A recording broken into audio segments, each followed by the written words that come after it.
Hi hello అందరికీ welcome to our YouTube channel. ఇవాళ మనం ఒక ముఖ్యమైన విషయాన్ని అయితే డిస్కస్ చేద్దాం. అదేంటంటే అబౌట్ బ్లడ్ ట్రాన్స్ఫ్యూజన్. అసలు బ్లడ్ ట్రాన్స్ఫ్యూజన్ చేసేప్పుడు మనం తీసుకోవాల్సిన జాగ్రత్తలు ఏంటి, అసలు మనం అబ్జర్వ్ చేయాల్సిన విషయాలు ఏంటి అనేది అయితే ఈ వీడియోలో అయితే చూద్దాం. లాస్ట్ వరకు అయితే ఈ వీడియోని చూసేయండి.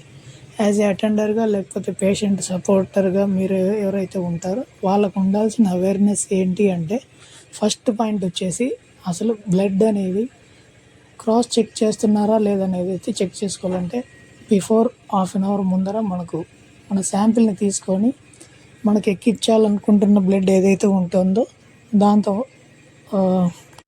అయితే క్రాస్ చెక్ చేస్తారనమాట. అంటే దాంట్లో ఉన్న యాంటీబాడీస్ మన బాడీలో ఉన్న యాంటీబాడీస్ రెండు మ్యాచ్ అవుతున్నాయా లేదా రియాక్షన్ చూపిస్తున్నాయా అనే విషయాన్ని తెలుసుకోవడానికి ఈ ప్రాసెస్ అయితే చేస్తారు.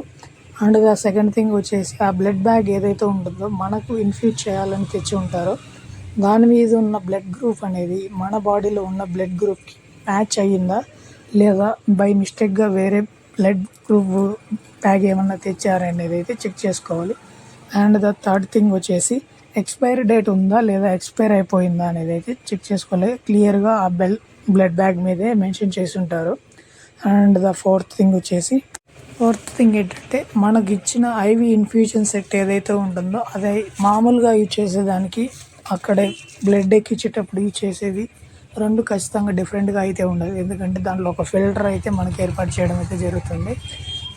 This is about the blood transfusion knowledge.